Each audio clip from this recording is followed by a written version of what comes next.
everyone, how are you today? I hope you're having a really good day so far. If you're new here, my name's Taylor. I live in Baltimore, Maryland, and on my YouTube channel I feature content that is generally focused on knitting or spinning. In this episode I am wearing my recently finished Great Gingham pullover. This is a design by Jessie Made. I used two of my favorite yarns. The light color is Elsa wool DK weight? No, sport weight. I bought the sport weight in the light gray color, I think 10% light. And then the darker color is Abundant Earth Fibers Verdant DK. I don't know if they continue to produce this base any longer, but I purchased it a few years ago now. So I've had it in my stash for a while and I'm really excited to be wearing this yarn finally. It's been getting good wear. It's a very warm sweater, being that I knit it with a DK weight yarn and a sport weight yarn, full color work, so it's double the fabric that a typical DK sweater would be. So it's very cozy. I feel like the armpits, although they have begun to felt and they are felting a little bit, I feel like the sweater has relaxed somewhat and it doesn't fit me too tight in the arms that it's uncomfortable to wear. So I'm really happy with that. And of course I talked all about the modifications I made for the neckline in a previous video. I will link to above in case you want to check that out, because I did add a steek, which you might be able to see here. I don't know if I ever showed the inside of my steek in the other video, but you can see my steek there, so it has shaping. I'm not, choked by this sweater. So really love this pattern. I'm really happy that I made this garment and I have been getting a lot of use out of it. I think even though it's a warmer sweater than some of my others, like for instance, I have a Shetland, it's not 100% Jamieson and Smith, but a lot of the yarns that I used in it are Jamieson and Smith. I have a lace cardigan I wear only in the coldest months of the year because it's a little bit too itchy for my skin when it's a little warmer temperatures. If I start to overheat, it agitates me a little bit. I think even though this sweater is as warm, if not warmer than that sweater, I can probably get away wearing this one in different temperature ranges more than that because it's so soft. If I overheat, I still feel somewhat comfortable. It doesn't agitate my skin in any way because it's mega soft. It has pilled the slightest bit, but I have found them very easy to remove, and I don't feel like it is too delicate of a fabric that I'm concerned in any way about, I don't know, the fineness of it. All of my hand spun, not all of my hand spun sweaters, I need to take that back because it's not true. One of my hand spun sweaters that I actually just wore yesterday, I wish I had it around to show you, it has pilled incredibly. There was something about the way that I prepared the yarn or spun the yarn, or maybe the nature of the fiber, but that sweater is just pill city, and I feel like there's nothing I can do to keep it under control, because if I tug at them, it's just like, it's just a mess. Whereas another hand spun sweater I have is like, wears like iron. It has so much twist to the singles and so much twist to the plies that it was kind of like knitting teeny little ropes, like fingering weight ropes. But that sweater is nearly indestructible. And that's one reason why I love slightly overplied yarns, is that they are indestructible, they do not pill, and they will last forever with a really good look. They don't wear out at all. So intentionally or not, I overspin my yarn when I'm spinning it myself, and I do like to purchase commercially spun yarn that is slightly overspun. If I see a yarn that is slightly underspun, I don't even consider buying it. It's just a personal bias I have. But I have so much yarn in my stash right now. I really want to continue working through it. I don't have many patterns in mind for which to pair with them, but I know the projects I want to make with both of them. And right now I have two sweater quantities that are both DK that I would very much like to turn into cardigans, because living in Maryland, it is very hot in the summer, it is very humid, and for that reason, we use a lot of air conditioning, and when I'm at work, I cannot not wear a sweater, but I also cannot handle the heat of a pullover all day long. Like, I gotta go in and out, and I cannot handle, you know, too much wool all of the year. That being said, I only need so many thick sweaters as well, and DK weight for me right now is the thickest weight I like to work with. I prefer fingering weight. Actually, I just really love DK weight. I don't really knit with anything but fingering and DK. Sometimes a sport weight is thrown in the mix. I like to hold some mohair silk lace weight along with anything at all to make it a little fluffier. But those are my preferences, and I am looking for projects for these two yarns. I started swatching both of them. I'm going to hold them up for you to tell you a little bit about the qualities of each. This yarn here is the New Mexico Organic. It's a 2-ply yarn spun by Green Mountain Spinnery. You can purchase this on their website. They often attend major fiber festivals. I love checking out their booths because you can see everything in person, and they are one of few mills that I am always blown away with. They always have really good products and pretty fair prices. They have kind of a woolen worsted sort of yarn base situation. Like, they have some yarns, and I don't have any in my possession. They're somewhat similar. They're similar to this. They also spun this, but they have a yarn in particular. I wish I knew the name of it, but it's kind of a woolen, flecky, you know, kind of tweedy base that I really love, and I hope to purchase one day. They have gorgeous colors that I really like. But I purchased 10 2-ounce skeins, so I have a lot of yardage of this light gray color, and I do hope to make this a big, loose cardigan with pockets. I want a cable, you know, here or there. I want a certain length, and I feel like if I'm going to go through all the effort of adding these certain modifications, I might as well just develop my own pattern. This one I think is going to be a top down for sure, so that it's easier to try on as I work.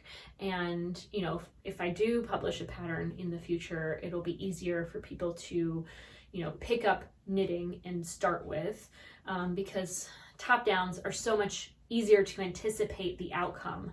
So I really love the idea of working a top down cardigan with this yarn, as well as this yarn. This is Jill Draper Makes Stuff Kingston yarn. This is the Fair Street colorway, and I think you can get a realistic image of the color. I love that it has flecks of bright yellow, red, white, maybe some blue thrown in there. It's just a gorgeous, gorgeous yarn. Now, I only have 4 skeins of this. It comes with 270 yards per 113 grams.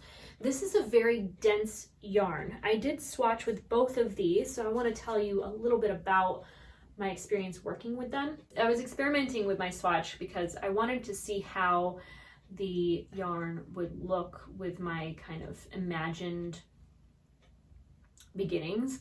This is a cable motif I'm throwing away. I'm not going to use what I started with. I was kind of just doodling with stitches and getting a feel for the shapes that they would make.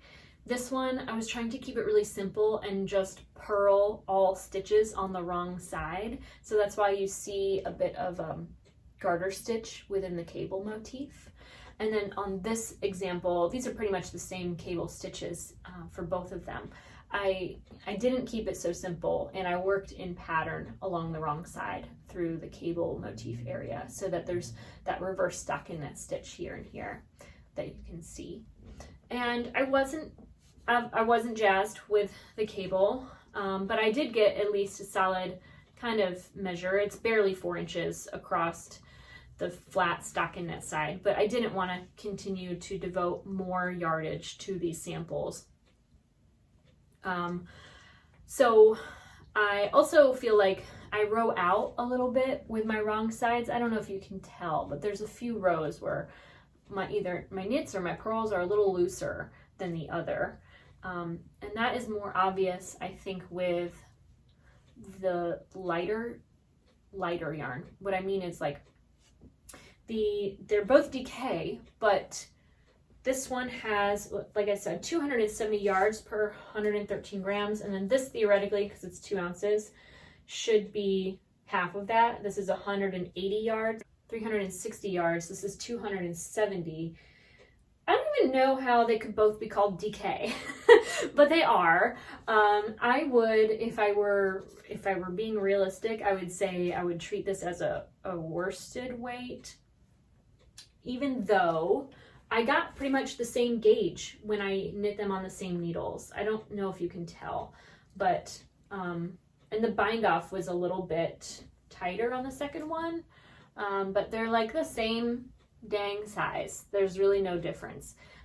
The major difference is in the density of the fabric that they make. Before blocking this yarn, it looked very stiff, like super stiff. And after blocking, the stitches really did bloom. But this is really structured yarn. It has a lot of twist to it, and there's a lot less air within the yarn. And I think for that reason, it does obscure any rowing out than I get with this one, because with the extra air, any extra space between stitches is going to kind of show up a little bit better. So I feel like I'd rather work a project with this yarn strictly in the round and with a steek than any shaping back and forth, so that I don't have to even think about rowing out when working this yarn. But this yarn I would be happy to work back and forth with, because it really did even out. There's like one row here that I feel like I rowed out a lot, and after blocking, like, you can barely tell. I mean, it's just a lot less obvious than the other yarn. And then the other element too about working back and forth and not using a steek is it will require less yardage, which I definitely have. So I think that I might design or knit or whatever a cardigan that is worked back and forth. My only hesitation is I don't know what kind of button band I want there, if I want to incorporate the button band within the knitting back and forth, or if I want to just knit back and forth and then pick up stitches to add the button band. I feel like that decision has paralyzed me on this project. And one other note is that I felt like this yarn in particular really shined in the stockinette alone. I feel like the qualities of this yarn really showed themselves in that very simple stitch, whereas I feel like the beauty of this particular yarn and what I paid for, basically, because that's really why this is special to me, is very much lost in the cables. Because the yarn is so round, I don't know if you could tell, but there's so much twist to it, it has a very round shape. It does pop the cables, but the heatheredness of it is lost in the cables. And I feel like for that reason, I probably won't implement the cables, as well as the fact that the density of the yarn and the density of cables is a little bit too much for me. It's just too thick, too heavy.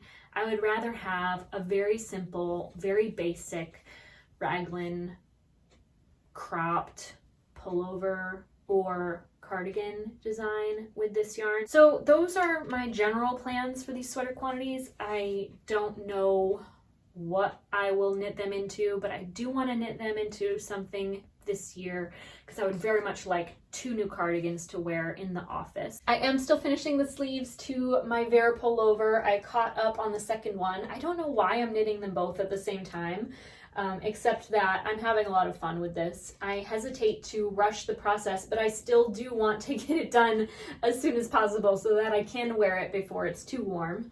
And then I also have in the other room the Stephen West slip extravaganza shawl. I'm not even going to get that out because I don't think I've knit on it since I last recorded, to be honest. The last project I have to share today is the beginning of a bralette design.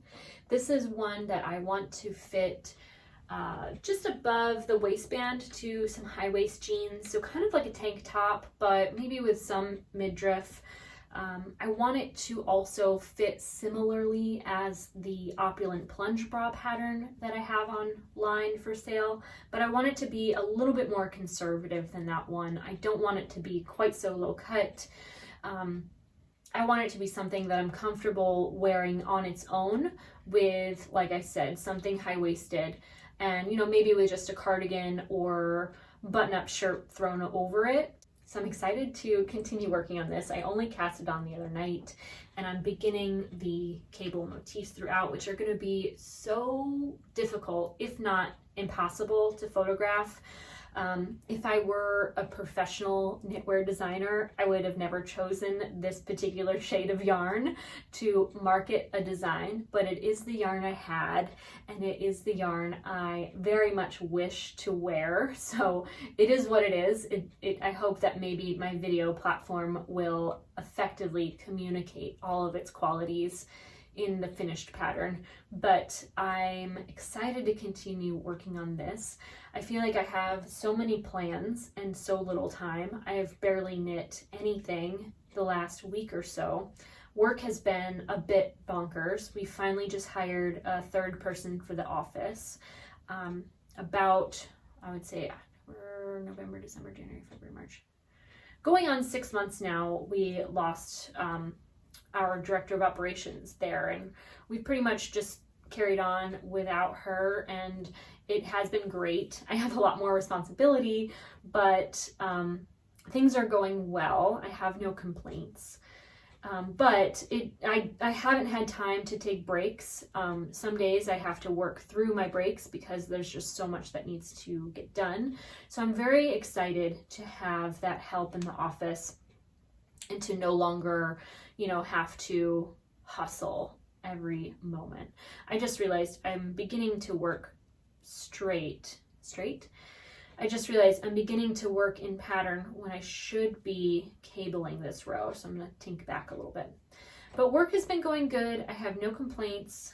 I'm trying to remain consistent in my uploading here on YouTube, even though I feel like I haven't made much progress in my making, and that does weigh on me quite a bit here. I wish I had more to share with you guys all the time. I'm trying not to beat myself up over that, but that is just kind of a continuing pattern of my behavior. I have very high expectations of myself, if you haven't noticed. 2022 was supposed to be a no-buy year for me. Not only was I trying to not buy any yarn or fiber this year, but I was also trying to not buy anything, which is a quite unrealistic expectation, I think, but I just wanted to be more conservative in my spending. I went a little wild during the Black Friday weekend with all the sales and such, so I dedicated 2022 to really hunker down and not buy so many things. But last night I caved and I bought 8 skeins of fingering weight yarn. I can't even recall the name of the yarn. I just saw it. I saw a post by someone. I was like, what is that? And then I looked it up on Instagram and I couldn't stop myself. I just really loved the colorways of both of their bases. And I bought 6 colors, one of which I purchased 3 skeins so that I would have a nice good main color should I you know, need one. But I don't even know what I'm going to make with all of them. I just did it. I just did it on impulse, and I really don't have any regrets yet. It hasn't shown up, but I looked at enough photos online to feel confident in my purchase. I think that I'm going to love all of them, and so I'm really excited for that to arrive soon, and I'll share that with you when it comes in the mail.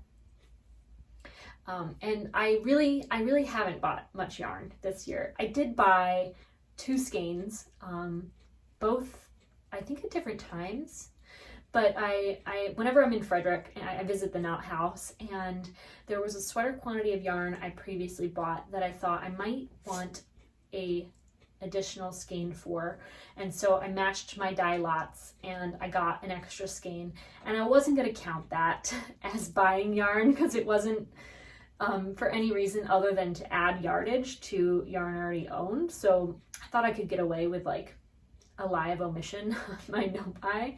But when we went there last time, I purchased another skein of the same yarn, but a different color, just to add to my color work palette. I'm gonna actually bother Star Baby to get up and grab that yarn to show you, because it's for a future project I want to talk about.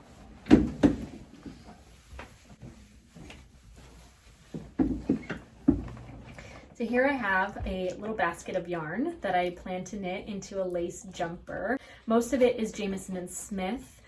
This is one skein of Jamieson and Shetland yarn. This is a skein of Shetland wool that I hand spun. It is a 2-ply. It's a little thicker than the rest, but I think it's gonna work. This is a skein of yarn I dyed in my previous episode that I recorded last week. And then this is the skein of yarn that I purchased from the Knot House. It is Biche and Bouche Le Petit Lamb's wool, and I'm really excited about these colors together.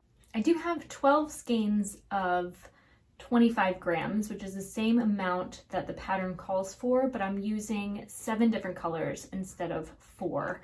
So I'm going to be a little adventurous with the striping pattern. One thing that makes me a little nervous is that I really do want to incorporate this gorgeous color between the use of the dark green and the yellow, so that it has kind of like a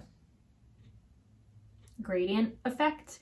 And I know that I have very little yardage of this, which will determine basically how much of this I incorporate, which might affect the whole yardage situation.